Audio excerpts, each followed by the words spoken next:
ਨੇ ਜਦੋਂ ਡਿਲੀਵਰੀ ਦੀ ਤਿਆਰੀ ਹੁੰਦੀ ਹੈ, ਜਦੋਂ ਗਾਇਨੇਕੋਲੋਜਿਸਟ ਡਿਸਾਈਡ ਕਰਦੇ ਨੇ ਕਿ ਨਾਓ ਹੁਣ ਅਸੀਂ ਨਾਰਮਲ ਡਿਲੀਵਰੀ ਦਾ ਟਰਾਇਲ ਦੇ ਲਈ ਪੇਸ਼ੈਂਟ ਰੈਡੀ ਹੈ ਔਰ just first stage of labour ਜਦੋਂ ਪੇਨ ਸ਼ੁਰੂ ਹੁੰਦੀਆਂ ਨੇ ਉਸ ਟਾਈਮ ਤੇ ਜਦੋਂ ਉਹ ਫਾਈਨਲਾਈਜ਼ ਹੋ ਜਾਂਦਾ ਅਸੀਂ ਉਹ ਕੈਥੇਟਰ ਐਪੀਡਿਊਰਲ ਸਪੇਸ ਦੇ ਵਿੱਚ ਇਨਸਰਟ ਕਰ ਦਿੰਦੇ ਹੈਗੇ, ਜਿਹੜਾ ਕਿ ਅਸੀਂ 24 ਆਵਰ 48 ਆਵਰ 72 ਆਵਰਸ ਤੱਕ ਰੱਖ ਸਕਦੇ ਹਾਂ। ਉਹਦੀ ਐਡਵਾਂਟੇਜ ਇਹ ਹੁੰਦੀ ਹੈ ਵੀ ਲਗਾਤਾਰ ਨਾਨ ਸਟਾਪ ਕੰਪਿਊਟਰਾਈਜ਼ਡ ਟੈਕਨੀਕ ਦੇ ਨਾਲ ਉਹਦੇ ਵਿੱਚੋਂ ਇੱਕ ਕੰਟਰੋਲਡ ਡਰਗ ਡਿਲੀਵਰੀ ਪੇਸ਼ੈਂਟ ਨੂੰ ਜਾਂਦੀ ਰਹਿੰਦੀ ਹੈ ਔਰ ਇੱਕ ਰੈਗੂਲਰ ਪੇਨ ਰਿਲੀਫ ਹੁੰਦਾ। ਉਹਦੇ ਨਾਲ ਉਹਦਾ ਇਹ ਨਹੀਂ ਹੁੰਦਾ ਵੀ ਪੇਸ਼ੈਂਟ ਜਦੋਂ ਪੇਨ ਹੋਇਆ ਉਹ ਫਿਰ ਡਾਕਟਰ ਨੂੰ ਬੁਲਾਏਗਾ ਜਾਂ ਸਿਸਟਰ ਨੂੰ ਬੁਲਾਏਗਾ ਜਾਂ ਨਰਸ ਨੂੰ ਬੁਲਾਏਗਾ। It will give a continuous relief of pain from the labour. So ਇਹਦੇ ਨਾਲ ਇੱਕ ਤਾਂ ਮਦਰ ਦਾ ਕੌਨਫੀਡੈਂਸ ਵੱਧਦਾ, ਮਦਰ ਨੂੰ ਡਿਲੀਵਰੀ ਈਜ਼ੀ ਹੁੰਦੀ ਹੈ, ਪਰ ਇਹਦੇ ਨਾਲ ਆਪਾਂ ਇਹਦਾ ਕੋਈ ਇੰਪੈਕਟ ਨਹੀਂ ਹੈਗਾ ਵੀ ਡਿਲੀਵਰੀ ਨਾਲ ਸਜੇਰੀਅਨ ਦਾ ਰੇਟ ਵੱਧ ਜਾਂਦਾ ਜਾਂ ਨੈਕਸਟ ਡਿਲੀਵਰੀ ਦੇ ਵਿੱਚ ਸਾਨੂੰ ਫਿਰ ਦੁਬਾਰਾ ਤੋਂ ਇਸ ਐਪੀਡਿਊਰਲ ਲਗਾਉਣਾ ਪਏਗਾ ਜਾਂ ਸਜੇਰੀਅਨ ਦੇ ਚਾਂਸਿਸ ਵੱਧ ਜਾਂਦੇ ਨੇ। ਇਹ ਸਾਰੇ ਮਿਥਸ ਹੈਗੇ ਨੇ, ਇਹਨਾਂ ਦਾ ਕੋਈ ਸਾਇੰਟੀਫਿਕ ਰੈਲੀਵੈਂਸ ਇਹਨਾਂ ਦਾ ਕੋਈ ਨਹੀਂ ਹੈਗਾ। ਕੁਝ ਪੇਸ਼ੈਂਟਸ ਨੇ ਜਿਹੜੇ ਜਿਨ੍ਹਾਂ ਦਾ ਕੰਸਰਨ ਹੁੰਦਾ ਵੀ ਡਾਕਟਰ ਸਾਹਿਬ ਅਸੀਂ ਬੈਕ ਪੇਨ ਰਹਿੰਦਾ ਹੈਗਾ, ਉਹ ਐਪੀਡਿਊਰਲ ਜਾਂ ਸਪਾਈਨਲ ਐਨਸਥੀਸੀਆ ਦੇ ਨਾਲ ਨਹੀਂ ਹੈਗਾ। ਉਹ ਜਿਹੜਾ ਬੈਕ ਪੇਨ ਦਾ ਇੰਸੀਡੈਂਸ ਹੈ ਉਹ ਜਿਹੜੀਆਂ ਪ੍ਰੈਗਨੈਂਸੀ ਦੇ ਕਰਕੇ ਮਦਰ ਦੇ ਵਿੱਚ ਚੇਂਜਸ ਆਉਂਦੀਆਂ ਨੇ ਬੋਡੀ ਨੂੰ ਇੱਕ ਹੋਰ ਬੋਡੀ ਨੂੰ ਆਪਣੀ ਬੋਡੀ 'ਚ ਅਡਾਪਟ ਕਰਨ ਦੇ ਲਈ, ਉਹਦੇ ਕਰਕੇ ਜ਼ਿਆਦਾ ਹੁੰਦਾ ਹੈਗਾ। ਪਰ ਕਿਉਂਕਿ ਬੈਕ ਤੇ ਇੰਜੈਕਸ਼ਨ ਲੱਗਿਆ ਹੁੰਦਾ ਇਸ ਕਰਕੇ ਪੇਸ਼ੈਂਟਸ ਨੂੰ ਇਹ ਫੀਲ ਹੁੰਦਾ ਵੀ ਸਾਡੇ ਪਿੱਠ ਤੇ ਇੰਜੈਕਸ਼ਨ ਲੱਗਿਆ ਸੀ ਡਾਕਟਰ ਸਾਹਿਬ ਤਾਂ ਕਰਕੇ ਪੇਨ। ਵੈਸੇ 20 to 30% ਆਫ ਦਾ ਟਾਈਮ ਅਸੀਂ ਹੁਣ ਆਪਣੇ ਪੇਸ਼ੈਂਟ ਨੂੰ ਕਨਵਿੰਸ ਕਰਨ ਦੇ ਵਿੱਚ ਕਾਮਯਾਬ ਹੋਏ ਹਾਂ ਵੀ this pain is not related to your back injection.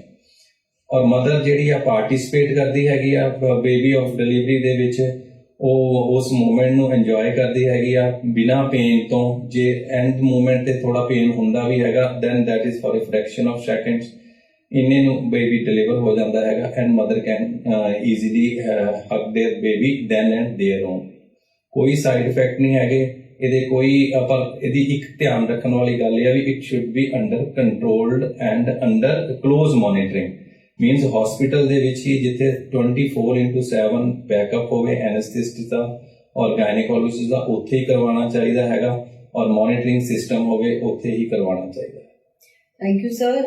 ਮੈਂ ਤੁਹਾਡੇ ਤੋਂ ਇਹ ਵੀ ਪੁੱਛਣਾ ਚਾਹਾਂਗੀ ਕਿ ਕਿਹੜੀ ਇੰਜ ਦੀ ਕੰਡੀਸ਼ਨਸ ਹੁੰਦੀਆਂ ਨੇ ਜਿਹਦੇ ਅੰਦਰ ਤੁਸੀਂ ਐਪੀਡਿਊਰਲ ਨਹੀਂ ਲਗਾ ਸਕਦੇ ਜਾਂ ਤੁਹਾਨੂੰ ਲੱਗਦਾ ਹੈ ਕਿ ਐਪੀਡਿਊਰਲ ਲਗਾਉਣਾ ਰਿਸਕੀ ਰਹੇਗਾ, ਤੇ ਉਹ ਕੰਡੀਸ਼ਨਸ ਕਿਹੜੀਆਂ ਹੁੰਦੀਆਂ ਨੇ sir?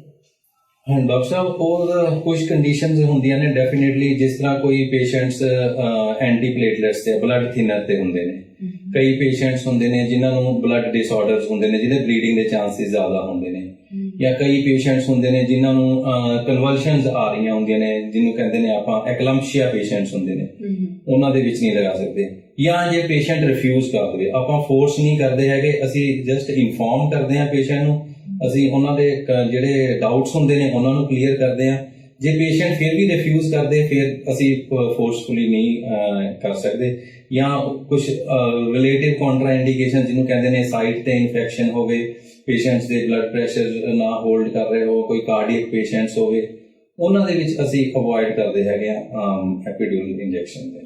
Thank you so much sir. तो जैसे डॉक्टर नरेश सर ने सानू दस्सिया कि एपीड्यूरल एनाल्जेसिया जिहड़ा पेनलैस डिलीवरी है ਉਹਦੇ ਬਹੁਤ ਸਾਰੇ ਫਾਇਦੇ ਨੇ ਔਰ ਉਹਦੇ ਕਾਰਨ ਜਿਹੜੇ ਲੋਕ ਡਰਦੇ ਸੀ ਪਹਿਲੇ ਕਿ ਨਾਰਮਲ ਡਿਲੀਵਰੀ 'ਚ ਤੇ ਪੇਨ ਬਹੁਤ ਹੋਏਗੀ, ਅਸੀਂ ਪੇਨ ਨਹੀਂ ਬਰਦਾਸ਼ਤ ਕਰ ਸਕਦੇ, ਉਹਨਾਂ ਲੋਕਾਂ ਲਈ ਵੀ ਨਾਰਮਲ ਡਿਲੀਵਰੀ ਹੁਣ ਆਸਾਨ ਹੋ ਗਈ ਹੈ। ਬਟ ਜਿਵੇਂ ਕਿ ਜਿਨ੍ਹਾਂ ਦੇ ਜਿਵੇਂ ਪਲੇਟਲੇਟ ਕਾਊਂਟ ਘੱਟ ਨੇ ਜਾਂ ਜਿਨ੍ਹਾਂ ਦਾ ਬਲੱਡ ਪ੍ਰੈਸ਼ਰ ਬਹੁਤ ਹਾਈ ਹੈ ਜਾਂ ਜਿਨ੍ਹਾਂ ਨੂੰ ਕਨਵਲਸ਼ਨਸ ਆ ਰਹੇ ਹੋਣ ਜਾਂ ਇਸ ਤਰ੍ਹਾਂ ਦੀ ਲੇਡੀਜ਼ ਹੋ, ਉਹਨਾਂ ਦੇ ਅਸੀਂ ਅੰਦਰ ਐਪੀਡਿਊਰਲ ਦੀ ਸਲਾਹ ਨਹੀਂ ਦਿੰਦੇ ਹਾਂ। ਫਿਰ ਵੀ ਜਿਹੜੇ ਵੀ ਪੇਸ਼ੈਂਟਸ ਨੂੰ ਐਪੀਡਿਊਰਲ ਦਿੱਤਾ ਜਾਂਦਾ ਹੈ, ਸੀਨੀਅਰ ਐਨਸਥੈਟਿਸਟ ਐਗਜ਼ਾਮਿਨ ਕਰਦਾ ਹੈ, ਪੇਸ਼ੈਂਟ ਦੀ ਹਿਸਟਰੀ ਲੈਂਦਾ ਹੈ, ਇੱਕ ਪ੍ਰੋਪਰ ਉਹਨਾਂ ਦਾ ਵਰਕਅਪ ਹੁੰਦਾ ਹੈ, ਉਹਦੇ ਬਾਅਦ ਪੇਸ਼ੈਂਟ ਦਾ ਕੰਸੈਂਟ ਹੁੰਦਾ ਹੈ, ਉਹਨਾਂ ਨੂੰ ਪ੍ਰੋਪਰ ਗਾਈਡੈਂਸ ਦਿੱਤੀ ਜਾਂਦੀ ਹੈ ਔਰ ਉਹਦੇ ਬਾਅਦ ਹੀ ਐਪੀਡਿਊਰਲ ਲਗਾਇਆ ਜਾਂਦਾ ਹੈ। ਔਰ ਐਪੀਡਿਊਰਲ ਦੀ ਅਸੀਂ ਆਪਣੇ ਹਸਪੀਟਲ 'ਚ ਫੋਰਟਿਸ ਹਸਪੀਟਲ ਲੁਧਿਆਣਾ ਵਿਖੇ ਕਾਉਂਸਲਿੰਗਸ ਵੀ ਹੁੰਦੀਆਂ ਨੇ। ਜੇ ਕੋਈ ਪੇਸ਼ੈਂਟ ਨਾਰਮਲ ਡਿਲੀਵਰੀ ਦੇ ਪ੍ਰੋਸੈਸ ਤੋਂ ਪਹਿਲਾਂ ਇਹ ਸਮਝਣਾ ਚਾਹੇ ਕਿ ਕਿਵੇਂ ਲੱਗਦਾ ਹੈ, ਕਿਸ ਤਰ੍ਹਾਂ ਹੁੰਦਾ ਹੈ, ਔਰ ਇਹਦੇ ਰਿਲੇਟਡ ਉਹਨਾਂ ਦੇ ਮਨ 'ਚ ਕੋਈ ਸਵਾਲ ਹੋਣ ਤੇ ਉਹ ਵੀ ਸਾਡੇ ਐਨੈਸਥੈਟਿਸਟ ਨਾਲ ਮਿਲ ਸਕਦੇ ਨੇ, ਉਹਨਾਂ ਨਾਲ ਗੱਲਬਾਤ ਕਰ ਸਕਦੇ ਨੇ, ਕਾਉਂਸਲਿੰਗ ਲੈ ਸਕਦੇ ਨੇ। So all these various facilities they are available at Fortis hospital Ludhiana. ਔਰ ਜਿਵੇਂ ਸਰ ਨੇ ਕਿਹਾ ਕਿ ਇਹਦੇ ਵਾਸਤੇ ਮੋਨੀਟਰਿੰਗ ਦੀ ਬਹੁਤ ਜ਼ਰੂਰਤ ਹੈ। ਬੱਚੇ ਦੀ ਹਾਰਟ ਰੇਟ ਸਾਨੂੰ ਦੇਖਣੀ ਪੈਂਦੀ ਹੈ, ਮਦਰ ਦੇ ਵਾਈਟਲਸ, ਬਲੱਡ ਪ੍ਰੈਸ਼ਰ, ਬੀਪੀ ਸਭ ਮੋਨੀਟਰ ਕਰਨਾ ਪੈਂਦਾ ਹੈ ਤੇ ਇਹਦੇ ਵਾਸਤੇ 24 ਆਵਰਸ ਸਾਨੂੰ ਇੱਕ ਐਨੈਸਥੈਟਿਸਟ ਔਰ ਗਾਇਨੋਕੋਲੋਜਿਸਟ ਔਰ ਅ ਟੀਮ ਆਫ ਨਰਸਿਸ ਚਾਹੀਦੀ ਕਿ ਕਿਤੇ ਵੀ ਕੋਈ ਵੀ ਅਗਰ ਪ੍ਰੋਬਲਮ ਹੋਏ ਤੇ ਉਹਦੇ ਵਾਸਤੇ ਐਮਰਜੈਂਸੀ ਬੈਕਅਪ ਹੋਣਾ ਚਾਹੀਦਾ। So thank you so much for your patient hearing. ਤੇ ਮੈਂ ਆਸ਼ਾ ਕਰਦੀ ਹਾਂ ਐਂਡ ਜੋ ਵੀ ਤੁਹਾਨੂੰ ਐਪੀਡਿਊਰਲ ਦੇ ਬਾਰੇ ਸਵਾਲ ਹੋਣਗੇ ਉਹ ਬਹੁਤ ਹੱਦ ਤੱਕ ਤੁਹਾਡੇ ਕਲੀਅਰ ਹੋ ਗਏ ਹੋਣਗੇ। ਫਿਰ ਵੀ ਅਗਰ ਤੁਹਾਡੇ ਮਨ 'ਚ ਕੋਈ ਸਵਾਲ ਹੋਣ ਡਾਕਟਰ ਨਰੇਸ਼ ਲਈ ਤੇ ਤੁਸੀਂ ਸਾਡੇ ਲਿੰਕ ਦੇ ਬਾਅਦ ਜਿਹੜੇ ਕਮੈਂਟ ਸੈਕਸ਼ਨ ਹੈ ਉਹਦੇ ਅੰਦਰ ਤੁਸੀਂ ਕੁਐਸਚਨ ਸਾਨੂੰ ਭੇਜ ਸਕਦੇ ਹੋ, ਅਸੀਂ ਉਹਨਾਂ ਦੇ ਆਨਸਰਸ ਵੀ ਦੇਵਾਂਗੇ। ਔਰ ਅਸੀਂ ਨੈਕਸਟ ਵੀਡੀਓ 'ਚ ਆਪਣੇ ਐਂਟੀਨੇਟਲ ਐਕਸਰਸਾਈਜ਼ਸ ਜਿਹੜੀਆਂ ਨਾਰਮਲ ਡਿਲੀਵਰੀ ਨੂੰ ਪ੍ਰਮੋਟ ਕਰਦੀਆਂ ਨੇ ਉਹਦੇ ਵਾਸਤੇ ਇੱਕ ਸਪੈਸ਼ਲ ਸੈਸ਼ਨ ਫਿਜ਼ੀਓਥੈਰੇਪਿਸਟ ਦਾ ਹੋਏਗਾ ਜੋ ਫਿਜ਼ੀਓਥੈਰੇਪਿਸਟ ਤੁਹਾਨੂੰ ਨਾਰਮਲ ਡਿਲੀਵਰੀ ਦੀ ਐਕਸਰਸਾਈਜ਼ਸ ਦੱਸੇਗੀ। Thank you so much. Thank you doctor Naresh.